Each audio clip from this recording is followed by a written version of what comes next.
श्री सच्चिदानंद सद्गुरु साईनाथ महाराज की जय। सद्गुरु श्री साईनाथुनि शरद बाबू जी की जय।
श्री सच्चिदानंद सद्गुरु साईनाथ महाराज की जय।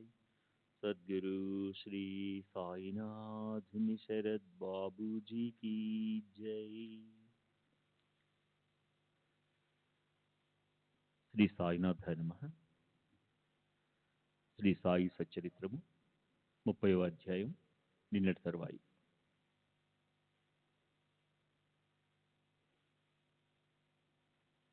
స్వప్నాలకు కూడా సమయం ఉంటుంది. ఉషఃకాలం లేదా ప్రాతకాలంలో వచ్చిన కలలే ఫలిస్తాయి. ఇతర సమయాలలో వచ్చిన కలలు నిష్ఫలం అని అంతటా ప్రసిద్ధి. కానీ షిరిడీలో కలలు ఎక్కడొచ్చినా ఎప్పుడొచ్చినా అవి తప్పక సిద్ధిస్తాయి. ఇది భక్తులకు ఎప్పుడూ కలిగే అనుభవం. ఈ విషయంలోని చిన్న వృత్తాంతాన్ని శ్రోతలకు మనవి చేస్తాను. వారి మనసులకు కౌతుకం కలుగుతుంది. శ్రవణంలో ఉల్లాసం అధికమవుతుంది. ఒకరోజు మధ్యాహ్నం బాబా దీక్షిత్తో టాంగా తీసుకుని రహతాకు వెళ్లి కుశాల్ బాబును వెంటబెట్టుకుని రా, చాలా రోజులుగా నిన్ను కలుసుకోవాలని కోరికగా ఉండడం వలన బాబా నిన్ను పిలువనంపారు అని చెప్పారు. వారికి పాదాభివందనం చేసి వారి ఆజ్ఞానుసారం దీక్షిత్ టాంగా తీసుకుని వెళ్ళాడు. కుశాల్ బాబు వెంటనే కలిశాడు. దీక్షిత్ తను వచ్చిన విషయం చెప్పాడు. బాబా యొక్క సందేశాన్ని విని కుశాల్ బాబుకు అంత ఆశ్చర్యం కలిగింది. నేను ఇప్పుడే నిద్ర నుండి లేచాను. నిద్రలో కూడా నాకు ఇదే బాబా ఆజ్ఞ. ఇప్పుడే మధ్యాహ్నం నేను భోజనం చేసి ప్రక్క మీద విశ్రమిస్తుండగా కళ్ళు మూతలు పడ్డాయి. కలలో బాబా ఇదే చెప్పారు. వెంటనే షిరిడీకి ఇప్పుడే బయలుదేరు అని. రావాలని నాకు కూడా చాలా కోరికగా ఉంది, కానీ ఏం చేయను, గుర్రాలు ఇక్కడ లేవు. ఇది వారికి తెలపడానికి మా అబ్బాయిని పంపాను. అబ్బాయి గ్రామ సరిహద్దు వరకు వెళ్ళాడో లేదో మీ టాంగా వచ్చింది అని చెప్పాడు. దీక్షిత్ అతనితో వినోదంగా, అందుకేగా మరి నన్ను పంపారు.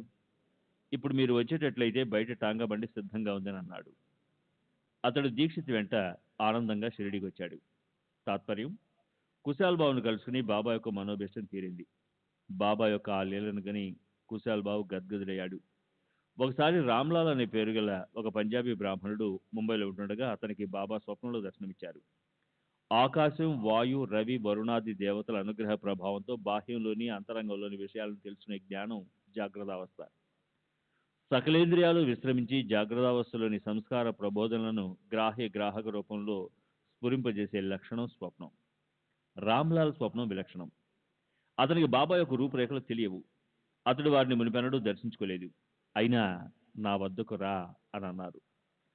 ఒక మహాత్ముని ఆకారంలో కనిపించారు, కానీ వారు ఎక్కడుంటారో తెలియదు. రామ్లాల్ మెలుకుని దీర్ఘంగా ఆలోచించసాగాడు. వెళ్లాలని మనసు కనిపించింది, కానీ వారి చిరునామా, వారి నివాసం ఏది తెలియదు. అయినా అతనిని దర్శనానికి రమ్మని పిలిచిన వారికి రప్పించుకోవడం తెలుసు. అదే రోజు మధ్యాహ్నం రామ్లాల్ యాదృచ్ఛికంగా బాట వెంబడి నడుస్తుండగా ఒక అంగడిలో ఒక పటాన్ని చూసి చెగుతులయ్యాడు. అది తాను స్వప్నంలో చూచిన రూపమేనని అతనికి అనిపించింది. వెంటనే అంగడి వారిని వారి వివరాలను అడిగాడు. శ్రద్ధగా పటాన్ని చూశాడు. వారు ఎవరు, ఎక్కడుంటారని వాకపు చేయగా వారు షిరిడీలోని సాయిబాబా అని తెలిసింది. దాంతో రామ్లాల్ మనసు శాంతించింది.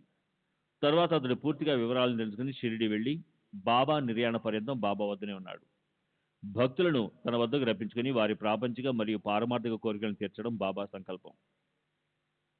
బాబా సకల కోరికలు తీరినవారు, ఎప్పుడూ నిష్కాములు, నిరహంకారులు, నిస్వార్థులు, ఏ మమకారాలు లేనివారు.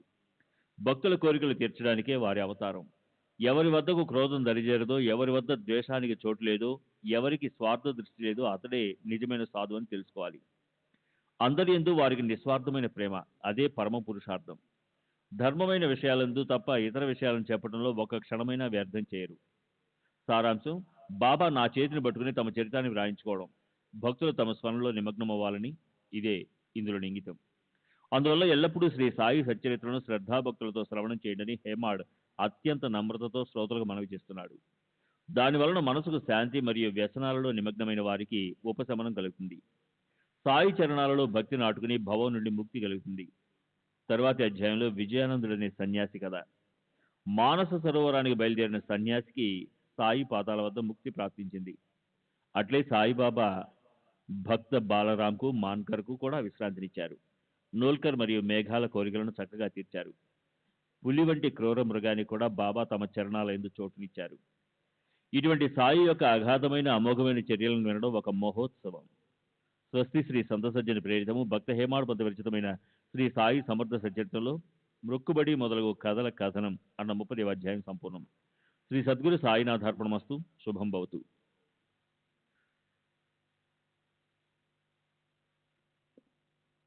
శ్రీ సాయి సచ్చరిత్రము 31వ అధ్యాయం. గత అధ్యాయంలో సప్తశృంగీదేవి భక్తుని కథ, సాయిబాబా మాధవరావు మృక్కును తీర్పించడం, కుశాల్ సేఠ్కు రామ్లాల్కు స్వప్నంలో దర్శనమిచ్చిన విషయం మరియు రామ్లాల్ను బాబా తమ సమాధి వరకు తమ వద్ద ఉంచుకోవడం గురించి చెప్పబడింది. అంతకంటే అపూర్వమైన ప్రస్తుత కథను శ్రోతలు అత్యంత శ్రద్ధగా వినండి. ఒక సన్యాసి మానస సరోవరానికి బయలుదేరి ఎలా బాబా వద్ద ముక్తి పొందాడు. బాబా మాన్కరు, నోల్కరు, మేఘా కోరికలను కూడా తీర్చారు. మానవులకే కాక క్రూర మృగమైన పులికి కూడా బాబా తమ పాదాల వద్ద చోటిచ్చారు. ఈ కథలు అతి విస్తారమైనవి. గ్రంథం చాలా పెద్దదైపోతుంది కనుక ఆత్మోద్ధరణకు సాధనమైన కథాసారాన్ని సంక్షిప్తంగా చెప్తాను. అంతిమ సమయంలో మనసు ఎలా ఉంటే ప్రాణులకు గతి కూడా అట్లే లభిస్తుంది. కీటకం భయంతో భ్రమరమైపోతుంది. జడభరతుడు జింకపైన ప్రేరితో జింకగా జన్మించాడు. అంతిమ సమయంలో ధ్యానించిన రూపమే పునర్జన్మలో కలుగుతుంది. భగవంతుని చరణాలలో మనసు లీనమైతే జన్మరాహిత్యం. ఈ కారణం వలనే నామస్మరణ అభ్యాసాన్ని చేయించడం. చివరి సమయంలో కలవరపాటు లేకుండా దేవుడు గుర్తుండాలని. జన్మంతా జాగరూకతగా ఉండి చివరి సమయంలో నిద్రపోతే చివరకు బ్రతుకు వ్యర్థమైపోతుంది. అందుకోసం సత్సంగం చేయాలి. భావార్థులైన భక్తులు తమ ప్రాణాలను సత్పురుషులకు అప్పచెప్తారు. కారణం, వారికి జీవుల గతి నిర్గతి బాగా తెలిసి ఉంటుంది. చివరి సమయంలో తోడు వారే గనక. ఈ విషయంలో సాయి సమక్షంలో జరిగిన ఒక మధురమైన కథావృత్తాంతాన్ని వింటే శ్రోతలకు సాయి యొక్క భక్త వాత్సల్యత అర్థమవుతుంది. ఎక్కడి మద్రాసు, ఎక్కడి షిరిడి, మిట్ట ప్రదేశంలోని మానస సరోవరం ఎక్కడ? భక్తులకు సమయం వచ్చినప్పుడు సాయిబాబా వారిని తమ పాదాల వద్దకు రప్పించుకుంటారు. ఒకసారి విజయానంద్ అనే ఒక సన్యాసి మద్రాసు నుండి మహా ఉల్లాసంగా మానస సరోవరానికి బయలుదేరాడు. ఒక జపాన్ ప్రయాణికుని వద్ద మానస సరోవరం యొక్క పటాన్ని చూచి మానస సరోవరాన్ని దర్శించాలని నిశ్చయించుకున్నాడు. దారిలో షిరిడి గ్రామం. బాబా యొక్క మహిమను విని వారి దర్శనం చేసుకోవాలనే కోరికతో వారి స్థలాన్ని వెతుక్కుంటూ వచ్చాడు. సాయి మహారాజు గొప్ప మహాత్ములు, కీర్తి ప్రతిష్టలు కలవారు, జగద్విఖ్యాతి చెందినవారు అని విని వారి దర్శనాభిలాషతో మార్గంలో వెళుతూ ఆగాడు. అప్పుడు షిరిడిలో హరిద్వారపు సోమదేవ స్వామి ఉన్నారు.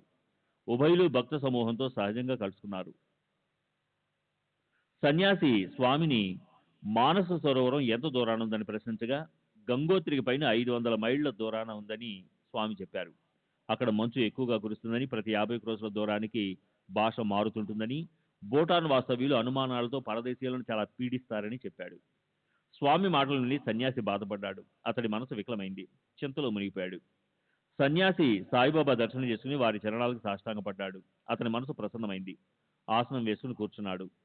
ఇంతలో బాబా కోపంగా అక్కడున్న భక్తులతో, ఈ సన్యాసిని వెళ్ళగొట్టండి, ఇతని సాంగత్యం పనికిరాదు అని చెప్పారు.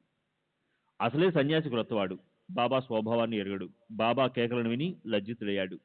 అయినా భక్తులు చేస్తున్న సేవను చూస్తూ కూర్చున్నాడు. అది ప్రాతకాలం దర్బారు. మసీదులో భక్తులు గుంపులు కూడున్నారు. భక్తులు చేసే పూజోపచారాలను, పూజా సామగ్రిని చూచి సన్యాసి చకితులయ్యాడు. ఒకరు బాబా పాద ప్రక్షాళనం చేసి వారి అంగుష్ట తీర్థాన్ని శుద్ధమైన భక్తి భావంతో సేవిస్తున్నారు. మరొకరు దాన్ని కళ్ళకద్దుకుంటున్నారు. ఒకరు గంధాన్ని, మరొకరు అత్తర పరిమళాన్ని అద్దుతున్నారు. బ్రాహ్మణ, క్షత్రియ, శూద్రాది జాతి భేదాల సంబంధాలన్నింటినీ మరిచిపోయారు. బాబా కోపగించిన సన్యాసికి వారిపై ప్రేమ ఉప్పొంగింది. కూర్చున్న చోటు నుండి లేవలేదు. వెనుకకు వెళ్ళలేకపోయాడు. షిరిడీలో 2 రోజులున్నాడు. ఇంతలో ఊరిలో అతని తల్లి చాలా జబ్బుతో ఉందని ఉత్తరం రాగా అతనికి దుఃఖం కలిగింది. తల్లిని కలుసుకోవాలని, తన ప్రదేశానికి తిరిగి వెళ్ళిపోవాలని అనిపించింది. కానీ బాబా అనుమతి లేకుండా అడుగు కదల్చలేకపోయాడు. ఆ ఉత్తరాన్ని చేతపట్టుకుని సన్యాసి మసీదుకి వెళ్ళాడు. తల్లి పరిస్థితిని బాబాకు తెలిపి ప్రార్థించాడు. మహారాజా, సాయి సమర్థ, నా మనసులో తల్లిని కలుసుకోవాలని కోరికగా ఉంది. నాపై ప్రసన్నులై వెళ్ళటాన్ని నాకు అనుమతినివ్వండి. ప్రయాణికుడిని అయిన నన్ను కరుణించండి అంటూ బాబా పాదాలను పట్టుకుని, బాబా, దయచేసి నాకు అనుమతినిస్తారా? నా తల్లి కంఠంలో ప్రాణం పెట్టుకుని నేలపై పడి ఉండి ఉంటుంది. నా కోసం ఎదురు చూస్తూ ఉండి ఉంటుంది. నన్ను కళ్ళతో చూసుకొనివ్వండి. ఆమె తన బాధను మరిచి సుఖంగా మరణిస్తుంది. సాయి సమర్థులు అంతర్జ్ఞాని. సన్యాసి ఆయువే తీరిపోయిందని తెలుసుకుని అతనితో అన్నమాట శ్రద్ధగా వినండి. తల్లికి ఇంతటి గారాబు పట్టివైతే ఈ సన్యాసి వేషాన్ని ఎందుకు స్వీకరించావు? ఈ వేషానికి మమకారం శోభించదు. కాషాయానికి కళంకాన్ని తెచ్చావు. వెళ్ళి కూర్చో. నీవేం చింతించుకో. కొన్ని రోజులు గడవని, అప్పుడు ఆలోచిద్దాం. మనసులో ధైర్యం వహించు. వాడాలో చాలా మంది దొంగలుంటారు. తలుపులు వేసుకుని అప్రమత్తంగా ఉండు. నీ మీద దాడి చేసి సర్వస్వాన్ని అపహరించుకుని పోతారు. వైభవం శాశ్వతం కాదు. ఈ శరీరం ఎప్పుడూ అశాశ్వతం. మృత్యు ఎల్లప్పుడూ మన సమీపంలోనే ఉన్నదని తెలుసుకుని ధర్మాచరణలో ఉండాలి. భార్యాబిడ్డలు మొదలగు వారియందు నేను, నాది అనే అభిమానం వలన కలిగే తాపత్రయాలని, అనర్థాలను ఐహికాలని అంటారు. 2వ అనర్థం ఆముష్మికం. పారలౌకిక సుఖాలను కోరుకునే వారికి పరలోకాలు కూడా మోక్షానికి ప్రతిబంధకాలు. అవి ఎప్పుడూ పతనానికి కారణంగా ఉంటాయి. అక్కడ పుణ్య సంచయానికి ఆస్కారం లేదు. స్వర్గసుఖ ప్రాప్తి భయరహితమైనది కాదు. పుణ్యం క్షీణించగానే పతన భయం ఉంటుంది. ఇందులో సందేహం లేదు. ఈ ఐహిక ఆముష్మికాలన్న ఉభయభోగాలు అనర్థాలను కలిగించేవే. అందుచేత వారిని నిశ్శేషంగా త్యజిస్తేనే అవి ఆనందాన్ని కలిగించగల ముఖ్య కారణాలవుతాయి.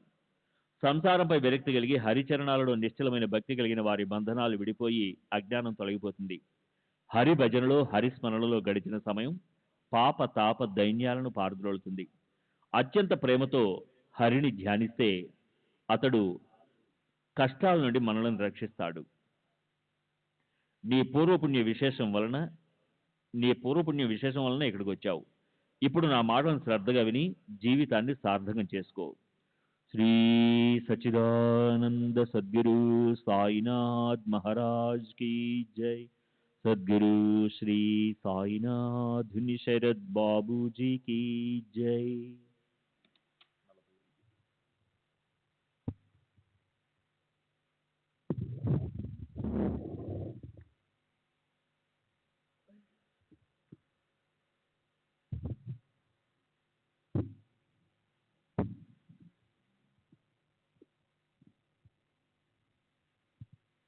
సంసారంపై విరక్తి కలిగి హరిచరణాల్లో నిశ్చలమైన భక్తి కలిగిన వారి బంధనాలు విడిపోయి అజ్ఞానం తొలగిపోతుంది. హరిస్మరణలో గడిచిన సమయము పాప తాప సైన్యాలను పారద్రోలుతుంది. అత్యంత ప్రేమతో హరిని ధ్యానిస్తే అతడు కష్టాల నుండి మనల్ని రక్షిస్తాడు.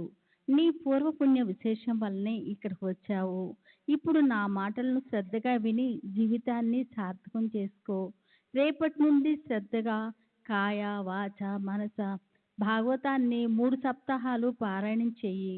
ఏ కోరికలు లేకుండా ఆ గ్రంథాన్ని శ్రవణం చెయ్యి. లేదా నిధిధ్యాసన తత్పరుడవై భక్తిభావంతో పఠించు. భగవంతుడు ప్రసన్నుడై సకల దుఃఖాలను అంతం చేస్తాడు. నీ మాయామోహాలు తొలగిపోయి అత్యంత సుఖం లభిస్తుంది. శుచి ఋత్విరుడివై హరిచరణాల్లో మనసుంచి ఈ వ్రతాన్ని పూర్తి చెయ్యి. మోహం నుండి విముక్తుడవుతావు అని చెప్పారు. తమ శరీరానికి అంతిమ సమయము సమీపించిందని తెలుసుకొని బాబా మృత్యుంజయుడిని సంతృప్తిపరిచే రామ విజయాన్ని చదివించుకున్నారు. మర్నాడు ఉదయం సన్యాసి మొహం కడుక్కొని స్నానం చేసి బాబా పాదాలపై పువ్వుల నుంచి నమస్కరించాడు. తర్వాత భాగవతాన్ని చంకలో పెట్టుకున్నాడు. పారాయణకు ఏకాంత స్థలం కావాలి. ప్రశాంతమైన లెండి స్థలం అతనికి నచ్చింది. అక్కడికి వెళ్ళి ఆసనం వేసుకుని కూర్చొని పారాయణాన్ని ఆరంభించాడు. భగవత్పారాయణుడైన సన్యాసి 2 సప్తాహాలను పూర్తి చేశాడు. 3వ సప్తాహంలో అతనికి అకస్మాత్తుగా అస్వస్థత చేకూరి బాగా నీరసించిపోయి పారాయణం పూర్తి కాకుండానే ఆపివేశాడు. వాడాకి తిరిగి వచ్చి 2 రోజులు కష్టంగా గడిపాడు. 3వ రోజు తెల్లవారేసరికి సన్యాసి కళ్ళు మూశాడు. తన తలను పకీరు బాబా వడిలో ఉంచి కదలికలు లేకుండా స్థిరంగా ఉండిపోయాడు. శరీరాన్ని వదిలి విదేహముక్తిని పొందాడు. అతని మరణ వార్తను బాబాకు విన్నవించగా వారు ఆ శరీరాన్ని రోజంతా అలాగే ఉంచమని ఆజ్ఞాపించారు. అప్పుడే పూడ్చి పెట్టకండి అని బాబా అంటే అతడు మరలా బ్రతుకుతాడేమోనని ప్రజలు చాలా ఆశతో ఆ శరీరాన్ని రక్షించారు. ఒక్కసారి వెళ్ళిపోయిన ప్రాణం మరలా తిరిగి వస్తుందా? బాబా మాటల యందు విశ్వాసంతో శరీరాన్ని జాగ్రత్తగా ఉంచారు. దాని పరిణామం మంచిదే అయింది. ఏ వారసులు లేని శవాన్ని ఉంచడం వలన పోలీసులకు సందేహం తీరిపోయింది. అయినా మరణించిన వారు ఎలా బ్రతుకుతారు? చక్కగా విచారణ జరగకుండా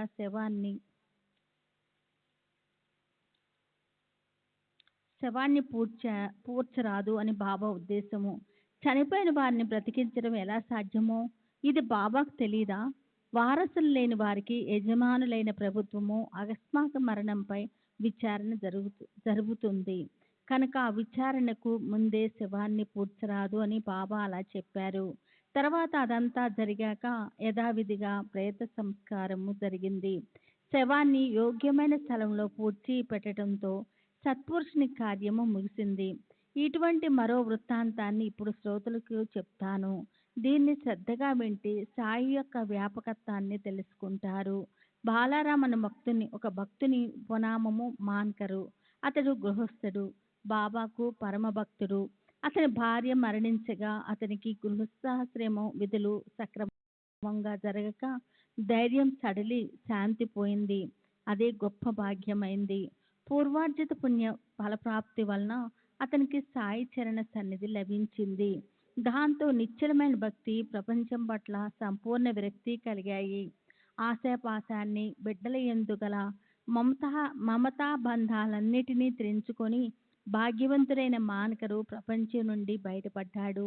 పారమార్థ ద్వారానికి అడ్డుదగిలే పరుల సేవ అనే మోహమాలను తన పుత్రుని మెడలో వేసి ఐహికానికి తాళం బిగించి స్వస్తి చెప్పాడు. ఇది కూడా ఒక రకమైన సన్యాసమే. సన్యాసాలలో అనేక రకాలు. కానీ జ్ఞానాన్ని ప్రసాదించని సన్యాసం అడుగడుగునా కష్టాలనే కలిగిస్తుంది. అందువల్ల ఉదారమూర్తి అయిన సాయి మానుకర్ని అనన్య భక్తికి మెచ్చి అతన్ని అనుగ్రహించాలని తలచి అతని వైరాగ్యాన్ని బాగా దృఢపరిచారు. అనేక జన్మల సంస్కారాల వలన చంచలమైన మనసు స్థిరపడదు. మనసులోని ప్రబలమైన ఆలోచన తరంగాలు అతని వైరాగ్యాన్ని శాశ్వతంగా గట్టిగా నిలవనీయటం లేదు. నా స్థానము ఒక్క షిరిడీలోనే లేదు. నేను దేశకాలాలకు అతీతుణ్ణి అని అనుభవపూర్వకంగా తెలియజేయడానికి బాబా మాన్కర్తో షిరిడీలో ఇక చాలు. ఈ 12 రూపాయలను ఖర్చుకు తీసుకో. మచేంద్రగఢ్కు వెళ్ళి తపస్సు చేసుకుంటూ అక్కడ సుఖంగా ఉండు అని ఆదేశించారు. సాయిబాబా వచనాలను విని మానకరు శిరస్సు వంచి వారి పాదాలకు సాష్టాంగం పడి అభి- అభివందనం చేశాడు. బాలారాము ఎంతో వినయంగా సాయితో, మీ దర్శనం లేని చోటు నేనేం చేయాలి? ఇక్కడైతే నిత్యము మీ పాద దర్శనం, మీ చరణ తీర్థ సేవనము మరియు సహజంగా మీ ధ్యాస అహర్నిశలు ఉంటుంది. అక్కడ దీనుణ్ణైనా నేను ఒక్కడనే ఉండాలి. అయినా బాబా, మీరు లేకుండా అక్కడ నాకేం మంచి జరుగుతుందో తెలుసుకోగల సమర్థుని కాను. నన్ను ఎందుకోసం అక్కడ పంపుతున్నారు అని అన్నాడు. గురువచనాల యందు భక్తులకు ఏకాక్త సందేహం కలగకూడదు అని మాన్కర్ అనుకున్నాడు. వెంటనే అతని సంశయాలు తొలగిపోయాయి. బాబా, క్షమించండి, నా క్షుద్రబుద్ధి వలన సంశయాలు కలిగాయి. అందుకు నేను సిగ్గుపడుతున్నాను. ఇటువంటి సందేహాలు నాకు శోభించవు. నేను మీ ఆజ్ఞను పాటించేవాణ్ణి. మీ నామస్మరణలో తత్పుణ్ణి. కేవలం మీ ప్రభావంతో పర్వతంపైనే ఉంటాను. అక్కడే మీ ధ్యానం చేస్తాను. కృపామూర్తి అయిన మిమ్ము స్మరిస్తాను. మీ పాదాలనే గుర్తుంచుకుంటాను. అదే నా నిరంతర తపస్సు. నేను మీకు అనన్య శరణ దొరుకుతున్నాను. నా రాకపోకలను మీ చేతులతో పెట్టాను. ఇక నేనెందుకు ఆలోచించాలి? మీ ఆజ్ఞ, మీ శక్తితో నా మనసుకు శాంతి కలుగుతుంది. ఇలాంటి మీ సామర్థ్యం ఉండగా నేను వ్యర్థంగా ఎందుకు నిందించాలి అని అన్నాడు. సాయి సమర్థులు సనాతన బ్రహ్మ, వారి వచనాలు బ్రహ్మలిఖితాలు. విశ్వాసమున్న వారికి ఇది పూర్తిగా అనుభవం అవుతుంది. తర్వాత బాబా అతనితో, ప్రశాంతమైన మనసుతో నా మాట విను, వేరే ఆలోచనలు కష్టపెట్టుకోకు. వెంటనే శ్రీ సచ్చిదానంద సద్గురు సాయినాథ్ మహారాజ్ కీ జై. సద్గురు కీ జై. వెంటనే మచ్చిందర్ పర్వతానికి వెళ్ళు. ప్రతిరోజు ముమ్మారు తపస్సు చేయి. కొంతకాలానికి ఆత్మానందంతో పరిపూర్ణుడవుతావు అని చెప్పారు. ఆ ధైర్య వచనాలను విని మాన్కరు, ఇక నేను ఏం మాట్లాడగలను అని మౌనంగా ఉన్నాడు. తరువాత పర్వతానికి బయలుదేరడానికి సిద్ధమయ్యాడు. మరలా సాయి చరణాలకు ప్రణామం చేసి విభూది ప్రసాదాన్ని, ఆశీర్వాదాన్ని తీసుకుని స్వస్థచిత్తుడై మచ్చిందర్కు బయలుదేరాడు. రమ్యమైన ఆ స్థలానికి చేరుకుని అక్కడి నిర్మలమైన నీటిని, మెల్లమెల్లగా వీచే వాయువును గని మాన్కరు సంతుష్టుడయ్యాడు. అలా మాన్కరు సాయిబాబా ఆజ్ఞతో ఆ పర్వతం పైన సాయి లేకుండా వారు చెప్పిన ప్రకారం నియమంగా తపస్సును ఆచరిస్తూ ఉన్నాడు. బాబా చమత్కారాన్ని చూడండి. మాన్కరు తపో నిమగ్నుడై ఉండగా కొండ మీద బాబా ప్రత్యక్షంగా దర్శనమిచ్చారు. అతనికి సాక్షాత్కారం అయ్యింది. ధ్యానంలో నిమగ్నమై ఉన్నప్పుడు దర్శనం అవుతుంది. ఇందులో ఏం ఆశ్చర్యం లేదు. కానీ జాగ్రత్తావస్థలో ఆసనంలో కూర్చొని ఉండగా అతడు సాయి సమర్థుణ్ణి చూచాడు. కేవలం కళ్ళతో చూడడమే కాదు, బాలకరాం బాబాను, బాబా నన్నెందుకు ఇక్కడకు పంపారు అని ప్రశ్నించాడు కూడా. బాబా జవాబు ఏమిచ్చారంటే, షిరిడీలో ఉండగా నానా రకాల ఆలోచన తరంగాలు నీ మనసులో లేచేవి కదా, అందుకని నీ చంచలమైన మనసు కుదుటపడాలని పర్వత ప్రయాణాన్ని ఏర్పాటు చేశాను. నేల, నీరు వగైరా పంచభూతాల కలయికతో నిర్మాణమైన ఈ 3.5 మూరల శరీరం షిరిడీ బయట లేదని తలచావు. ఇప్పుడు ఇక్కడ ఉన్నదే అక్కడ ఉన్నది. నిశ్చల మనస్సుతో సరిగ్గా చూడు. నేను నిన్ను అక్కడి నుండి పంపినది ఇందు నిమిత్తమే అని తెలుసుకో. తరువాత నిర్ణయించిన కాలం గడిచాక మాన్కరు తన నివాస స్థలాన్ని చేరుకోవడానికి మచ్చిందర్ పర్వతాన్ని విడిచాడు. బాంద్రా గ్రామం అతని ఊరు. అక్కడికి వెళ్ళాలని తలచి పూణే నుండి దాదర్ వరకు రైలు బండిలో ప్రయాణం చేయాలని అనుకున్నాడు. పూణే స్టేషన్కు వెళ్ళి టికెట్ తీసుకోవాలని కిటికీ వద్ద నిల్చున్నప్పుడు ఒక చమత్కారం జరిగింది. నడుము వరకు ఒక లంగోటిని చుట్టుకొని భుజంపై కంబలిని వేసుకున్న రైతు వేషంలో అపరిచితుడైన ఒక ప్రయాణికుణ్ణి అక్కడ చూచాడు.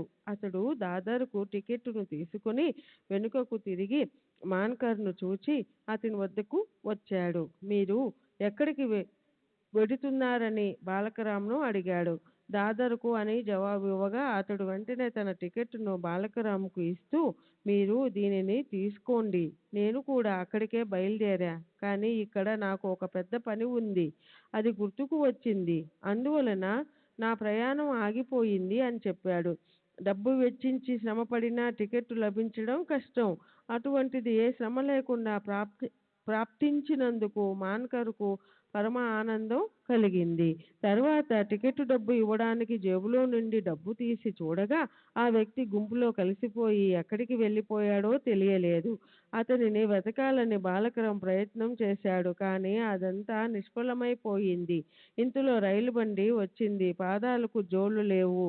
తలకు ఒక పాత గుడ్డ చుట్టుకుని భుజం మీద కంబలి నడుముకు లంగోటితో ఉన్న ఈ సోదరుడు ఎవరై ఉంటారు? టికెట్ డబ్బు కాస్తా కూస్తా కాదు, అది అతని సొంత డబ్బు. నన్ను రుణగ్రస్తుని చేశాడు. ఇదేమిటో నాకు అర్థం కావటం లేదు. ఏమి ఆశించని మనసు గల ఉదారుడు, పైకి రైతులా కనిపించిన ఆ వ్యక్తి ఎవరో తెలియక మాన్కర్కు చింత. ఆశ్చర్యంతో అతడు మళ్ళీ కలుస్తాడేమోనని రైలు బండి కదిలే వరకు తలుపు దగ్గర నిలబడ్డాడు. బండి కదిలాక ఇక అతడు కలుస్తాడన్న ఆశంతా పోయి రైలు తలుపుకు ఉన్న కమ్మిని పట్టుకొని బండిలోకి దూకాడు. పర్వతం పైన ప్రత్యక్ష దర్శనం. ఇక్కడ ఈ విచిత్ర ఘటన. విచిత్రమైన ఆ వేషాన్ని చూచి బాలారం ఆలోచనలో పడ్డాడు. తర్వాత సాయి పాదాలు యందు దృఢమైన ప్రేమ, భక్తి, శ్రద్ధలు ఉన్న ఈ సద్భక్తుడు షిరిడీలోనూ కృతార్థుడయ్యాడు. సాయి పాద కమల ధూళి యందు సాయి నామాన్ని ఆలపిస్తూ భక్త భ్రమరం బాలకరాం షిరిడీలోనే ఉన్నాడు. అప్పుడప్పుడు బాబా అనుమతితో ముక్తారామును వెంటబెట్టుకొని షిరిడీ విడిచి బయటికి వెళ్ళేవాడు. అయినా అతని కేంద్రస్థానం షిరిడీయే కనుక మరలా వస్తూ ఉండేవాడు. చివరికి పరమ పావనమైన షిరిడీలోనే పరమపదించాడు. పూర్వజన్మలో పుణ్యమున్న వారు సాయి దృష్టిలో పడి సాయి చరణాలలో లీనమై మరణాన్ని నిర్భయంగా పొందుతారు. వారు ధన్యులు. తాత్యా సాహెబ్ నూల్కరు భక్తశ్రేష్ఠుడైన మేఘా కూడా భజనలో తత్పరులై ఉండి చివరకు తమ ప్రాణాలను షిరిడీలో విడిచిన ధన్యులు. మేఘా మరణించినప్పుడు అతని ఉత్తర క్రియ గొప్పగా జరిగింది. ఆ భక్తునిపైని బాబా అభిమానాన్ని గమనించండి. మేఘా కృతార్థుడు. భక్తులంతా వెంటరాగా తమ ప్రాణాలను షిరిడీలో విడిచిన ధన్యులు. మేఘా మరణించినప్పుడు అతని ఉత్తర క్రియ గొప్పగా జరిగింది. ఆ భక్తునిపైని బాబా అభిప్రాయాన్ని గమనించండి. మేఘా కృతార్థుడు. భక్తులంతా వెంటరాగా గ్రామస్తులు మేఘాను శ్మశానానికి ఊరేగింపుగా తీసుకొని వెళ్ళినప్పుడు వారి వెంట బాబా కూడా వెళ్ళి మేఘాపై పుష్పాలను కురిపించారు. శవ సంస్కారం అంతా జరిగాక మాయలో చిక్కుకున్న ఒక మానవుని వలె దుఃఖించి కన్నీళ్లు పెట్టుకున్నారు. ప్రేమగా బాబా తమ చేతులతో శవాన్ని పూలతో కప్పి దీనస్వరంతో శోకించి వెనుకకు మరలి వచ్చారు. మానవులను ఉద్ధరించే సాధువులను అనేక మందిని చూశాం, కానీ సాయిబాబా యొక్క మహిమను నేనెంతని వర్ణించెను. వ్యాఘ్రం వంటి క్రూర మృగం మానవుని వలె జ్ఞానం కలిగి ఉంటుందా? అది కూడా వారి చరణాలను ఆశ్రయించింది. అది అమోఘమైన బాబా యొక్క లీల. ఈ విషయంలోని ఒక రమ్యమైన కథను శ్రద్ధగా వినండి. సాయిబాబా యొక్క సమభావం, వారి సర్వవ్యాపకత్వం బోధపడుతుంది. షిరిడీలో ఒకసారి ఒక చమత్కారం జరిగింది. బాబా నిర్వాణానికి 7 రోజుల ముందు ఒక ఎద్దుల బండి వచ్చి మసీదు ద్వారం వద్ద నిలబడింది. దానిలో వెనుక పక్క ఒక భయంకరమైన వ్రాఘ్యం. దాని మెడ గొలుసులతో గట్టిగా కట్టబడి ఉంది. దాని మొహం భయంకరంగా ఉంది. దానికి ఏదో బాధ. దాని తాలూకు వారు ఎన్నెన్నో చికిత్సలు చేయించి అలసిపోయారు. సత్పురుషుల దర్శనం మంచిదని వారికి అనిపించింది. ఆ పులిని ఆడించేవారు 3. ఆ పులి వారి జీవన ఆధారం. వారు ఊరూరు తిరుగుతూ పులిని ఆడిస్తూ బ్రతుకుతున్న వారు. షిరిడీ పక్కగా తిరుగుతూ ఉండగా బాబా యొక్క లీలలు వారి చెవులలో పడ్డాయి. బాబా దర్శనం చేసుకుందాం, పులిని కూడా అక్కడికి తీసుకుని వెళ్ళాలి అని అనుకున్నారు. బాబా చరణాలు కోరికలను తీర్చే చింతామణి. అష్టసిద్ధులు వారికి సాష్టాంగ పడతాయి. నవనిధులు వారి పాదాల వల్ల దొల్లుతూ వారి పాద తీర్థాన్ని సేవిస్తాయి. కనుక వారి చరణాలపై శిరస్సు నుంచి పులి కోసం వారి అనుగ్రహాన్ని కోరుకుందాం. సత్పురుషులు ఆశీర్వచనం అందరికీ కళ్యాణ ప్రదం. శ్రీ సచ్చిదానంద సద్గురు సాయినాథ్ మహారాజ్ की जय. सद्गुरु श्री साईनाथुनि शरद बाबू जी की जय.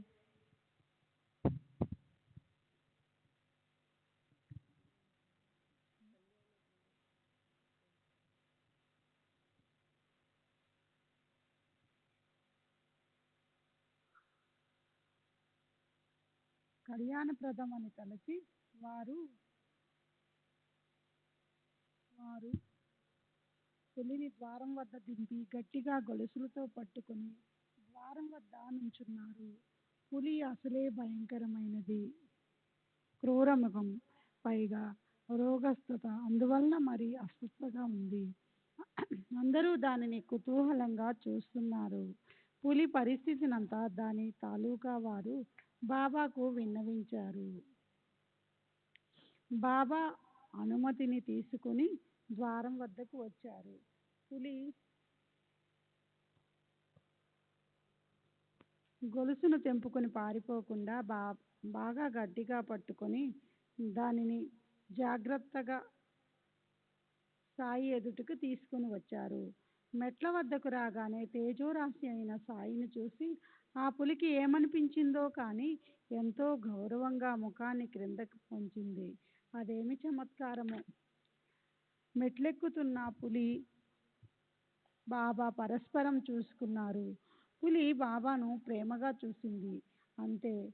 వెంటనే తోకను పైకెత్తి ముమ్మారు భూమిని కొట్టి సాయి చరణాల యందు శరీరాన్ని వదిలి నిశ్చేష్టంగా పడిపోయింది. భయంకరంగా ఒక్కసారి గట్టిగా అరిచి తక్షణం అక్కడే మరణించింది. దానిని చూసిన వారంతా ఆశ్చర్యపోయారు. దాని యజమానులు దుఃఖపడ్డారు. కానీ తరువాత రోగగ్రస్తమై మరణం సమీపించిన ప్రాణి ముక్తి చెందిందని సంతోషపడ్డారు. సాధు సత్పురుషుల సమక్షంలో ప్రాణం పోవటం గొప్ప పుణ్యం. క్రిమికీటకాలు కానీ వ్యాధులు వ్యాఘ్రం కానీ వాని పాపాలన్నీ పోతాయి. సత్పురుషుల సమక్షంలో ప్రాణం పోవటం గొప్ప పుణ్యం. క్రిమికీటకాలు కానీ వ్యాఘ్రం కానీ వాని పాపాలన్నీ పోతాయి. ఏదో పూర్వజన్మ రుణం తీర్చుకోవటానికి సాయి చరణాల వద్ద శరీరాన్ని వదిలి రుణం నుండి ముక్తి పొందింది. ఇది విధి యొక్క అఘటిత లీల. సాయిబాబా చరణాల యందు శిరస్సు నుంచి మరణించిన ప్రాణి వెంటనే ఉద్ధరింపబడుతుంది. జీవితంలో సంపాదించుకోవలసింది ఇదే. ఎంతో గొప్ప భాగ్యం ఉంటే తప్ప సత్పురుషుల సమక్షంలో శరీరాన్ని వదలటం, ఉద్ధరింపబడటం సాధ్యమా? సత్పురుషుల సమక్షంలో శరీరాన్ని విడవటం పరమసుఖం. అక్కడ విషం త్రాగినా అది అమృతమే అవుతుంది. మరణం సుఖమే కానీ దుఃఖం కాదు. కళ్ళ ముందు సత్పురుషుల చరణాలు ఉండగా మరణించిన ప్రాణులు ధన్యులు. వారి శరీరాలు కృష్ణార్పణమై వారికి పునర్జన్మ ఉండదు. సత్పురుషుల కళ్ళ ఎదుట కలిగే మరణం కాదు. మరణం సత్పురుషులు వైకుంఠ సుఖం. మృత్యులోకాన్ని జయించినట్లే దాంతో పునర్జన్మ, దుఃఖం ఉండదు. సత్పురుషుల శ్రీ సచ్చిదానంద సద్గురు సరి జై. सद्गुरु श्री साईनाथ शरद बापूजी की जय. సత్పురుషుల సమక్షంలో శరీరాన్ని త్యజించిన వారికి పునరావృత్తి ఉండదు. సర్వ పాపాలు నశించి వారు ఉద్ధరింపబడతారు. సత్పురుషులు ఆపాద మస్తకం చూస్తూ శరీరాన్ని విడిచిన వారిది మరణమా కాదు, అది వారి ఆత్మోద్ధరణ. పూర్వజన్మ గూర్చి ఆలోచిస్తే ఎవరో పుణ్యాత్ముడు విద్యాదర్పంతో మిడిసిపడుతూ ఎవరో ఒక హరిభక్తుని అవమానపరిచి ఉండవచ్చు. ఆ భక్తుని శాపం వలన క్రూరముగ జన్మను పొంది ఉండవచ్చు. సత్పురుషుని చరణాల వద్ద శాప విమోచనం కలిగి ఉంటుంది. భక్తుల చర్యలు నిజంగా విచిత్రం. సాయి సందర్శన భాగ్యంలో శాప విమోచనమై, పాపాలు దగ్ధమై, బంధనాలు విడిపోయి, కష్టాలు తొలగిపోయి, ఏ శ్రమ లేకుండానే ముక్తిని పొందాడు. సంపూర్ణ భాగ్యం లేకుండా సత్పురుషుల సమక్షంలో మరణమెలా సాధ్యం? త్రితాపాలు, త్రిపుటి త్రిగుణాలు నశించిపోయి పులి నిర్గుణ పరమాత్మలో లీనమైపోయింది.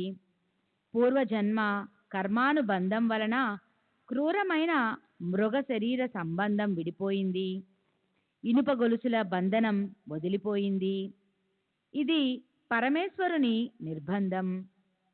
సాధు సత్పురుషుల చరణాల కంటే వేరే ఎక్కడ ముక్తి ప్రాప్తిస్తుంది? పులికి ముక్తి లభించినందుకు దాని యజమానులు సంతసించారు. పులి వారి కుటుంబాలను పోషించేది, అది వారి జీవనానికి సాధనం. అందువలన పులి మరణించినందుకు వారు బాధపడ్డారు. వారు సాయి మహారాజ్ను ఇప్పుడు ఈ పులిని ఏం చేయాలి, దీన్ని ఎలా పూడ్చిపెట్టాలి, దీనికి మీరు సద్గతి కలిగించండి అని ప్రార్థించారు. మీరేం చింతించకండి, దాని మరణం ఇక్కడే ఉంది. గొప్ప పుణ్యం చేసుకోవడం వలన ఇక్కడ అత్యంత శాంతిని పొందింది. తకియా వెనకనున్న శివాలయం వద్దకు తీసుకువెళ్ళి నంది సమీపంలో దీనిని పూడ్చిపెట్టండి. అలా చేస్తే మీ నుండి బంధ విముక్తి, రుణ విముక్తి కలిగి దానికి సద్గతి కలుగుతుంది. గత జన్మలో బాకీ పడ్డ రుణాన్ని తీర్చుకోవడానికి ఈ రూపంలో జన్మించి ఇంతవరకు మీ బంధంలో ఉంది అని సాయి మహారాజ్ చెప్పారు. అప్పుడు పులిని దాని యజమానులు లేవనెత్తి శివాలయం వద్దకు తీసుకువెళ్ళి నందికి వెనుక గోతిలో పూడ్చిపెట్టారు. ఎటువంటి విచిత్రమైన చమత్కారం! పులి వెంటనే ఎలా చచ్చిపోయింది? ఇంత మాత్రమే జరిగి ఉంటే ఆ విషయాన్ని మర్చిపోయే వారమే. కానీ దీనికి 7వ రోజునే బాబా శరీరాన్ని ధరణిపై విడవడం వలన ఈ విషయం మాటిమాటికి మనసులో మెదులుతుంది. తరువాతి అధ్యాయం ఇంతకంటే మధురమైనది. బాబా తమ గురువు యొక్క లీలలను వర్ణించారు. వారు గోఖలేబాయిని అనుగ్రహించి ఆమె కోరికను తీర్చారు. హేమంత్ సాయినాథుని శరణుజొచ్చుకున్నాడు. గురువు ద్వారా బావిలో తలక్రిందులుగా వేలాడదీయబడి బాబా గురువు అనుగ్రహాన్ని ఎలా సంపాదించారో శ్రవణం చేయండి. స్వస్తి శ్రీ సంత సజ్జన ప్రేరితము, భక్త హేమాండ్ పంత్ విరచితము అయిన శ్రీ సాయి సమర్థ సచ్చరిత్రలో దర్శన మహిమ అను 31వ అధ్యాయం సంపూర్ణం. శ్రీ సద్గురు సాయినార్పణమస్తు. శుభం భవతు.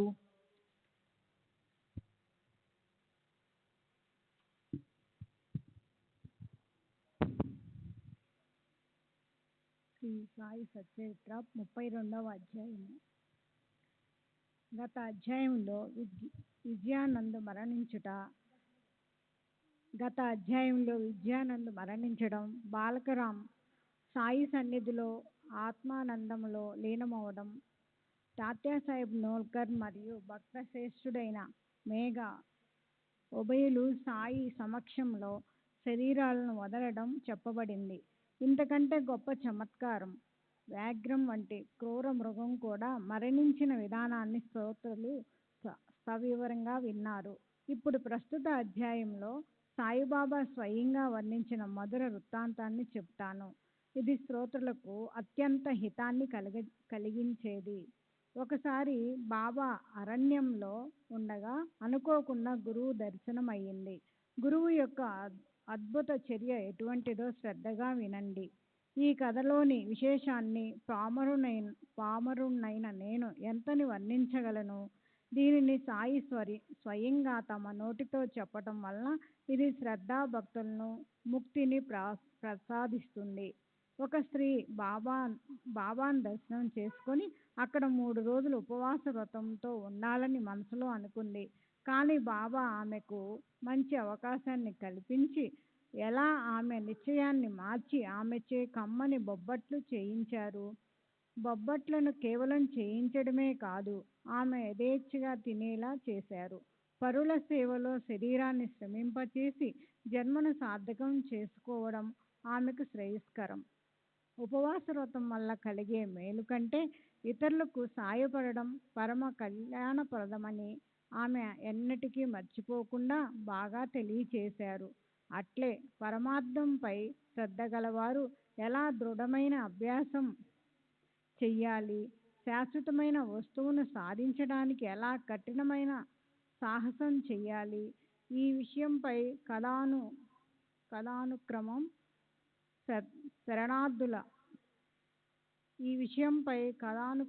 అమృతం కంటే పరమ మధురం. ఇది శ్రోతలకు భక్తి ప్రేమలను కలిగించి దుఃఖాన్ని తొలగిస్తుంది. ఇప్పుడు శ్రవణార్థుల కోరికలను తీర్చి వక్తకు శ్రోతలకు ఆత్మానందాన్ని కలిగించే మధురమైన కథ. పామరుణ్ణి మూర్ఘుణ్ణి అయిన నాచే బాబా అలౌకికము ప్రేమభరితమైన కథలను చెప్పిస్తున్నారు. వీనిని వ్రాస్తుంటే కూడా అడుగడుగున ఉత్సాహం. గంగా దర్శనంతో పాపం, చంద్రుని దర్శనంతో తాపం తొలగిపోయేలా సాయిబాబా ముఖం నుండి వెలువడిన వచనాలు పాప తాపాలను తొలగించేవి. ఇప్పుడు గురు దర్శనాన్ని గురించి సాయిబాబా ముఖత వెలువడిన వచనాలను శ్రోతలైన మీరు శ్రద్ధగా వినండి. వేదాంగ అధ్యయనాలు, శృతి శాస్త్ర పారాయణాలు చేసిన గురుకృప లేకుండా జ్ఞాన ప్రాప్తి లేదు. ఇతర సాధనాలన్నీ వృధా శ్రమ మాత్రమే. అవ్యక్తాది స్థావరాల్లో అతి విశాలమైన ప్రపంచ వృక్షం జనన మరణ శోకాకులితం. కనిపించేవన్నీ నాశవంతమైనవి, ఛేదించబడేది, నశించిపోయేది కనుక దీనిని వృక్షమని అంటారు.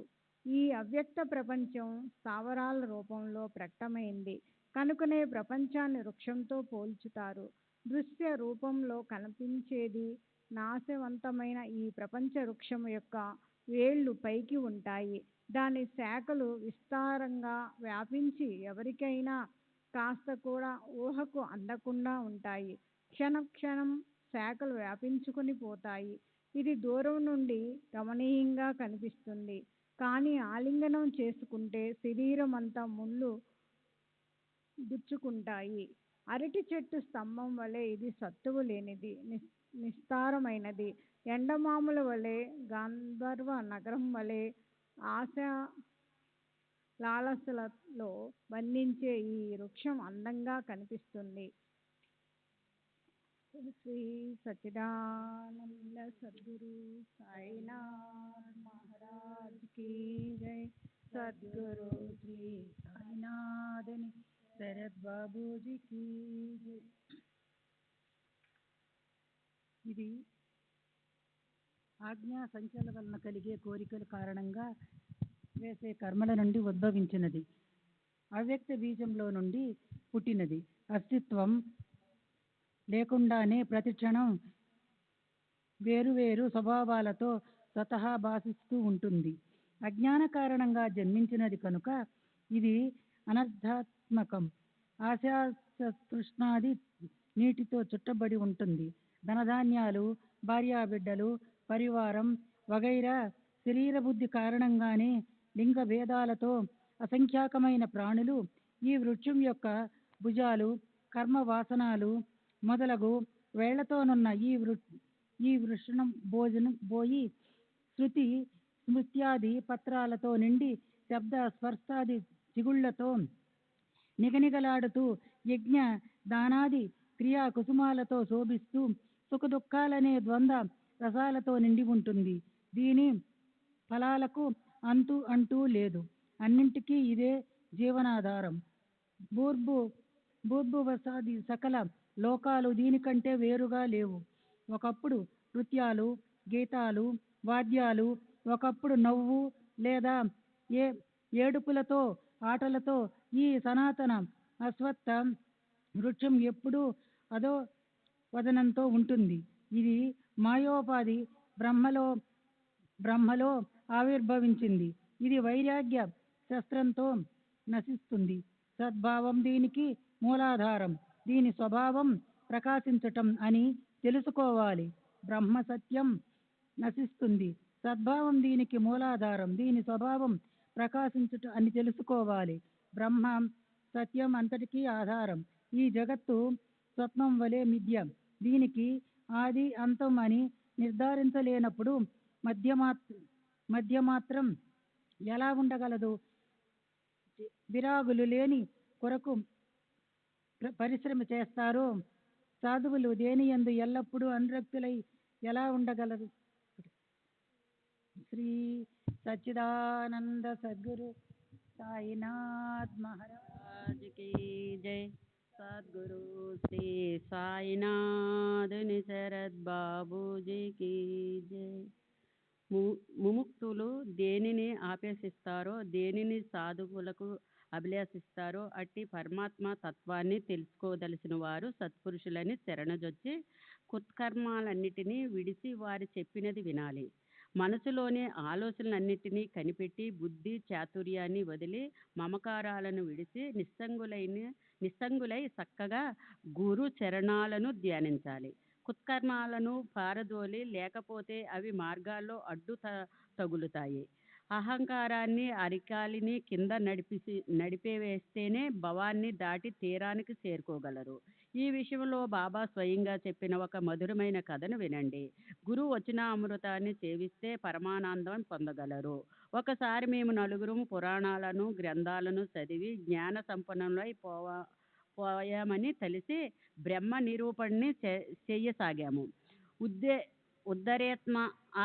ఆత్మము ఈ గీతావచనము ప్రకారము పరాబలంబనము ఎప్పుడూ పనికిరాదు అని ఒకరు ప్రవహించారు. మనస్సును స్వాధీనంలో ఉంచుకున్నవాడే ధన్యుడు. సంకల్ప వికల్పాలు లేకుండా ఉండాలి. జగత్తులోనే నేను తప్ప వేరే ఏదీ లేదు అని ఒకరు జవాబు చెప్పారు. వికారాలతో మార్పులు చెందేది అనిత్యము. నిరాకారము ఒకటి మాత్రమే నిత్యము. అందువల్ల నిరంతరము నిత్య వస్తువులు గూర్చి ఆలోచించాలి అని మూడోవాడు అన్నాడు. నాలుగో వానికి పుస్తక జ్ఞానంపై నమ్మకం లేదు. అతని ఉద్దేశము శాస్త్రాలు చెప్పిన విధులను ఆచరించాలి. పంచ ప్రాణాలను కాయ వాచ గురు చరణాలకు అర్పించాలి. గురువే పరమాత్మ. చరాచరాలన్నిటిలోనూ లోపల బయట గురువు నిండి ఉన్నారని నిర్ధారణగా తెలుసుకోవడానికి అపారమైన నిష్ట ఉండడం ఆవశ్యకము. అనగా మనుజులు పుస్తక పండితులకు, వాదానికి కాల్యదివ్వే తార్కులకు, సంశయాత్ములకు సంపూర్ణ జ్ఞానం కళలో కూడా లభించదు. నిర్మలమైన భక్తి అవసరం. ఇలా మేము నలుగురము ప్రబుద్ధులము బ్రహ్మను పరిశోధన చేయాలని బయలుదేరాము. స్వతంత్రంగా నిత్యత మనసుతో స్వయం బుద్ధితో బ్రహ్మమును తెలుసుకోవాలి అని ముగ్గురు అభిప్రాయం. అలా అడవుల్లో చేర్చిగా వ్యవహరిస్తుంటే మార్గంలో ఒక వంజారి జాతివాడు కలిసి ఎండ బాగా తీక్షణంగా ఉంది. మీ ప్రయాణం ఎంతవరకు, ఎందు నిమిత్తము అని ప్రశ్నించాడు. అరణ్యంలో వెతకడానికని జవాబు చెప్పారు. దేనిని వెతకడానికని ఆ వంజారివాడు అడగగా రహస్యంగా ఉన్నదాన్ని తెలియజేయటం మంచిది కాదని మేము జవాబు ఇచ్చాము. శ్రీ సచ్చిదానంద సద్గురు సాయినాథ్ మహారాజ్ की जय। సద్గురు శ్రీ సాయినాథ్ శరద్ బాబూజీ की जय। మా ఆతృతను, మా తిరగటాన్ని గమనించి అతని హృదయం ద్రవించింది. ఈ అడవి దట్టమైనది, ప్రవేశించలేనిది. దారి తెలియకుండా మీ ఇష్టం వచ్చినట్లు తిరగకండి. అరణ్యంలో తిరగటానికి మీ వెంట ఎవరినైనా మార్గదర్శకుని తీసుకుని వెళ్ళండి. మిట్ట మధ్యాహ్నం ఈ సాహసం, ఈ శ్రమ ఎందుకోసం? రహస్యమైన విషయమైతే చెప్పకండి, కానీ కాసేపు కూర్చొని కాస్త రొట్టె తిని నీరు త్రాగిన తర్వాత వెళ్ళండి. ఓర్పును వహించండి అని చెప్పాడు. ఎంతో దయతో చెప్పినా మేము అతని మాటను త్రోసిపుచ్చి అట్లే ముందుకు బయలుదేరాం. మార్గంలో బా మార్గంలో బాగా అలసిపోయాం. మేమందరం బుద్ధిమంతులం, మా మార్గాన్ని మేమే వెతుక్కోగలం. మార్గదర్శకుడు ఏమవసరం అని మా అహంభావం. కానీ అతి విస్తారమైన ఆ అరణ్యంలో దట్టంగా వృక్షాలు, గడ్డి, సూర్యకిరణాలు కూడా ప్రవేశించలేనప్పుడు అక్కడ దారి ఎలా తెలుస్తుంది? ఏ దిక్కు నుండి వచ్చామో, ఎటు వెళ్ళాలో దారి మర్చిపోయి వృధాగా అటూ ఇటూ తిరిగాం. కానీ దైవవశాత్తు బయలుదేరిన చోటికి చేరుకున్నాము. దైవమే పంపినట్లు అనిపించింది. మునుపటి పంజారీవాడు మరలా కలిసి, మీరు దారి తప్పినట్టున్నారు, బుద్ధి చాతుర్యమే ఒక్కొక్కప్పుడు పనికిరాదు. శ్రీ సచిదానంద సద్గురు సాయినాథ్ మహారాజ్ 55. జై సద్గురు శ్రీ సాయినాథ్ నిసరత్ బాబు.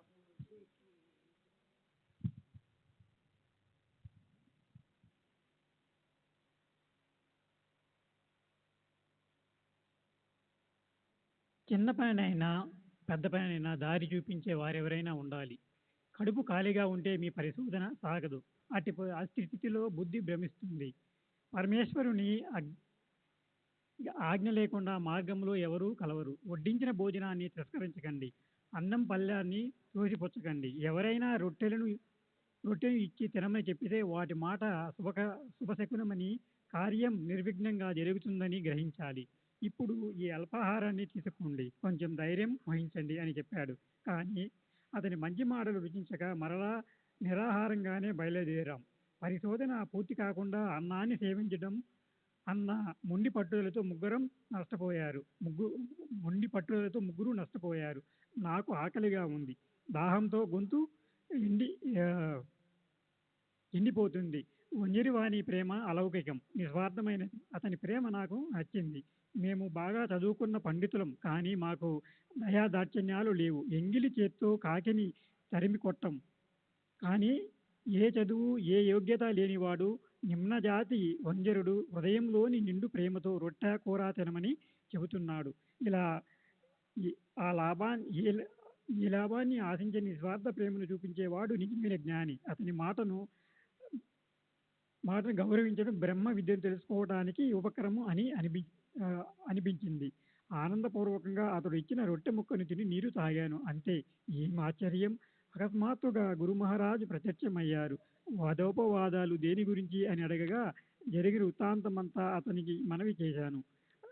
నా వెంట వస్తావా? నీవు వెతుకుతున్న దాన్ని త్వరగా చూపెడతాను. కానీ నా మాటల యందు విశ్వాసం ఉంచి నేను చెప్పినట్టు ప్రవర్తించే వారి కోరిక ఫలిస్తుంది అని చెప్పాడు. మిగతా వారు ఆ మాటలు ఒప్పుకోలేదు. వారు అతని మాట వినకుండా వెళ్ళిపోయారు. కానీ నేను వారి ఆజ్ఞను శిరసా వహించాను. తర్వాత గురువు గారు నన్ను స్వీకరించారు. ఒక బావి వద్దకు తీసుకువెళ్ళి నా 2 కాళ్ళు తాడుతో కట్టి కాళ్ళు పైన తల క్రింద ఉండేలా నీటి పైకి వదిలారు. చేతులు నీటికి అందకుండా, నీరు ముఖంలోకి పోకుండా చక్కగా బావిలోకి వేలాడదీశారు. తాటి 2వ కొనను బావి పక్కన ఉన్న ఒక చెట్టుకు బాగా కట్టి గురువుగారు చక్కగా సంశయం లేకుండా ఎక్కడికో వెళ్ళారో ఎవరికీ తెలియదు. 10-12 గడియలు గడిచాక గురువుగారు మరలా వచ్చారు. చరాచరా నన్ను బయటకు లాగి బాగున్నావా అని ప్రశ్నించారు. చాలా ఆనందంగా ఉన్నాను. నేను అనుభవించిన అపార సుఖాన్ని పామరునైన నేను ఎలా వర్ణించను అని జవాబిచ్చాను. నా మాటలు విని గురువుగారు ప్రసన్నులయ్యారు. తమ హస్తాలతో నా శరీరాన్ని నిమిరి నన్ను వారి వద్ద అంటిపెట్టుకున్నారు. ఇదంతా చెప్పుతుంటే నా హృదయం ప్రేమతో ఉప్పొంగిపోతుంది. తరువాత గురు మహారాజు నన్ను పాఠశాలకు తీసుకెళ్లారు. పక్షి తన పిల్లలు రెక్కలతో ఒదిగి పెట్టుకున్న రీతిలో గురువు నాపై ప్రేమను చూపారు. గురువుగారి ఆ పాఠశాల ఎంతో రమ్యమైనది. అక్కడ జననీజనకుల వాత్సల్యం తొలగిపోయింది. మాయామోహం, మమకారాది శృంఖలాలు విడిపోయాయి. అవలీలగా ముక్తిని పొందాను. శ్రీ సచ్చిదానంద సద్గురు సాయినాథ్ మహారాజ్ కీ జై. సద్గురు శ్రీ సాయినాథుని శరత్ బాబూజీ కీ జై.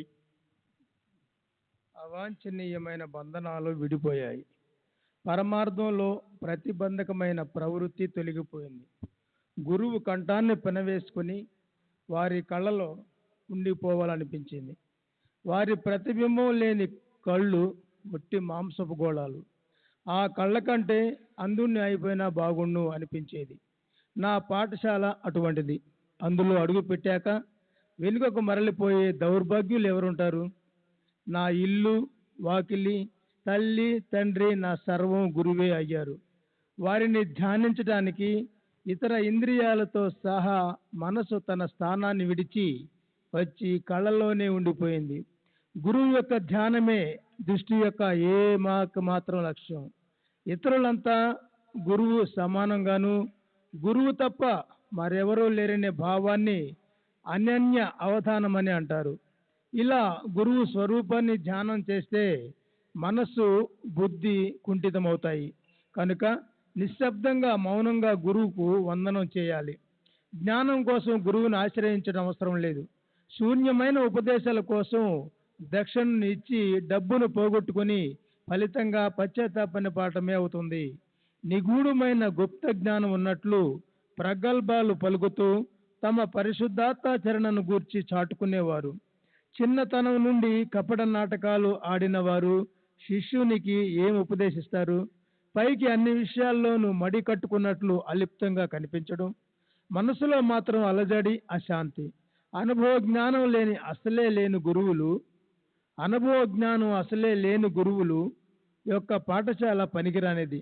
కేవలం పుస్తక జ్ఞానం పుష్కలంగా ఉండి బ్రహ్మ జ్ఞానంలో అనుభవం లేని గురువు స్వయంగా తమ నోటితో తన గొప్పతనాన్ని చెప్పుకునే గురువు వద్ద శిష్యులకు ఏ మంచి లభిస్తుంది?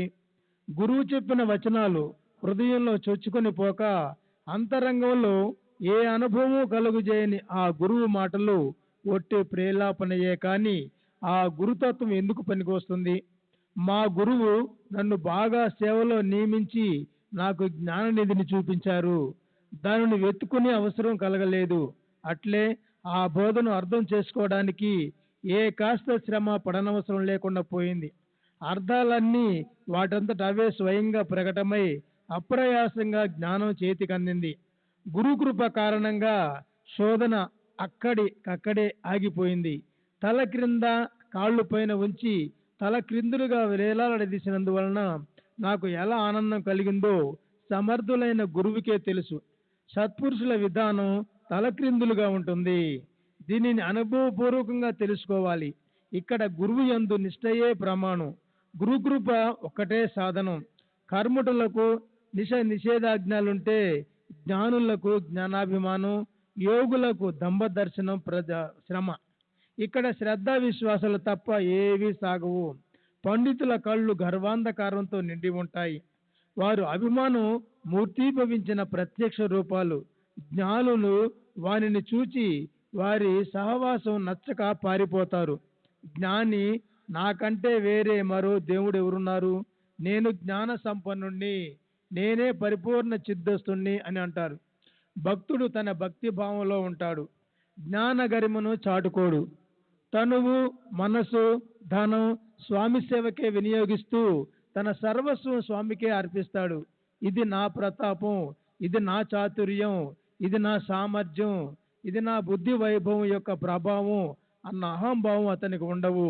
ఏది జరిగినా దైవమే చేయించేవాడని, క్రిందకు దించినా పైకి ఎక్కించిన దేవదేవుడేనని, పోట్లాడించిన అతడేనని, చేసేవాడు చేయించేవాడు అతడు ఒక్కడేనని కర్తృత్వం భగవంతునిపై వేసి స్వయంగా అత్యంత నమ్రతతో ఉంటాడు.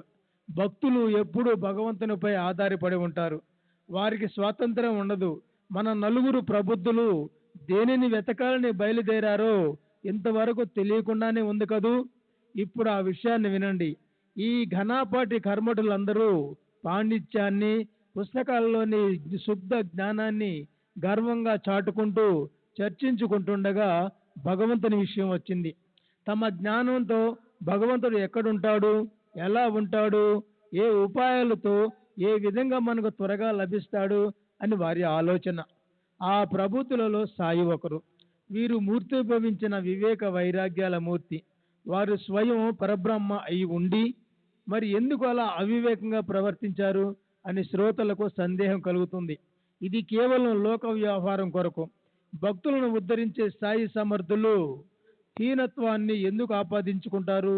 తాము స్వయం అవతార పురుషులై ఉండి వంజరవాణిని గౌరవించి అతని ఆహారాన్ని స్వీకరించి అన్నం బ్రహ్మయని తెలియజేసి దాని మహిమను గానం చేశారు. అట్లే ఆహారాన్ని అవమాన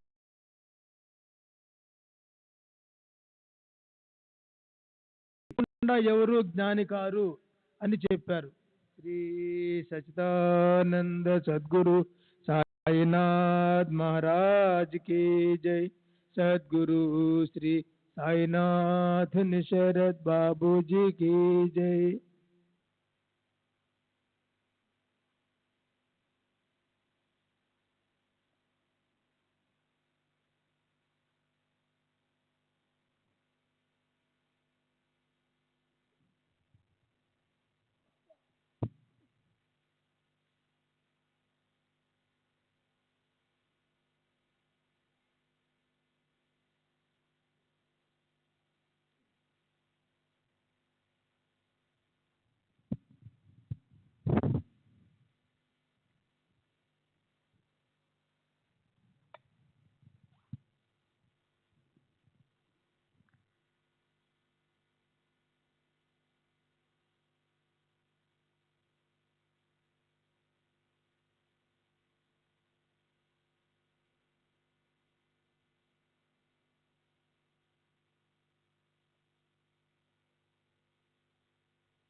श्री सच्चिदानंद सद्गुरु साईनाथ महाराज की जय. सद्गुरु श्री साईनाथ शरद बाबू जी की जय. साई रहम नजर करना, बच्चों का पालन करना. साई रहम नजर करना, बच्चों का पालन करना. जाना तुमने जगत पसारा, सब ही झूठ जमाना. जाना तुमने जगत पसारा, सब ही झूठ जमाना. साई रहम नजर करना, बच्चों का पालन करना. साई रहम नजर करना, बच्चों का पालन करना. मैं अंधा हूँ बंदा आपका, मुझसे पद दिखलाना. मैं अंधा हूँ बंदा आपका, मुझसे पद दिखलाना. साई रहम नजर करना, बच्चों का पालन करना. साई रहम नजर करना, बच्चों का पालन करना. दास गणों कहे अब क्या बोलूं, थक गई मेरी रसना. दास गणों कहे अब क्या बोलूं, थक गई मेरी रसना. साई रहम नजर करना, बच्चों का पालन करना, साई रहम नजर करना, बच्चों का पालन करना, रहमो नजर करो अब मोरे साई, तुम बिना नहीं मुझे माँ बाप बाई, रहमो नजर करो मैं आंधा हूँ बंदा तुम्हारा, मैं आंधा हूँ बंदा तुम्हारा, मैं ना जानू, मैं ना जानू, मैं ना जानू, अल्लाह इलाही, रहमो नजर करो, रहमो नजर करो अब मोरे साई, तुम बिना नहीं मुझे माँ बाप बाई, रहमो नजर करो काली जमाना मैंने गमाया, काली जमाना मैंने गमाया, साथी आखिर का, साथी आखिर का, साथी आखिर का, तुम बिना कोई, रहमो नजर करो, रहमो नजर करो अब मोरे साई, तुम बिना नहीं मुझे माँ बाप बाई, रहमो नजर करो अपने मस्जिद का झाड़ू गणो है, अपने मस्जिद का झाड़ू गणो है, मालिक हमारे, मालिक हमारे, मालिक हमारे, तुम बाबा साई, रहमो नजर करो, रहमो नजर करो अब मोरे साई, तुम बिना नहीं मुझे माँ बाप बाई, रहमो नजर करो। श्री सच्चिदानंद सद्गुरु साईनाथ महाराज की जय। सद्गुरु श्री साईनाथ शरद बाबू जी की जय।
श्री सच्चिदानंद सद्गुरु साईनाथ महाराज की जय। सद्गुरु श्री साईनाथुनि शरद बाबू जी की जय।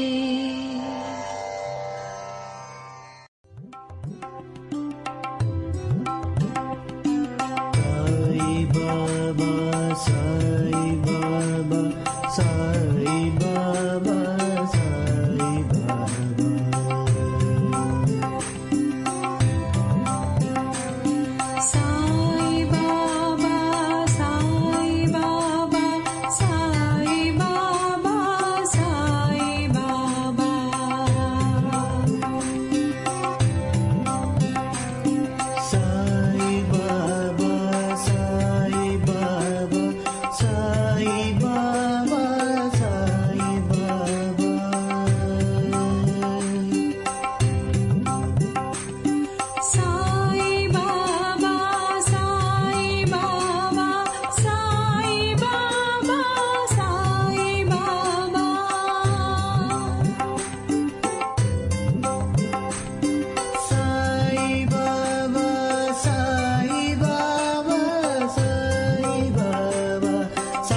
Sai Baba,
Sai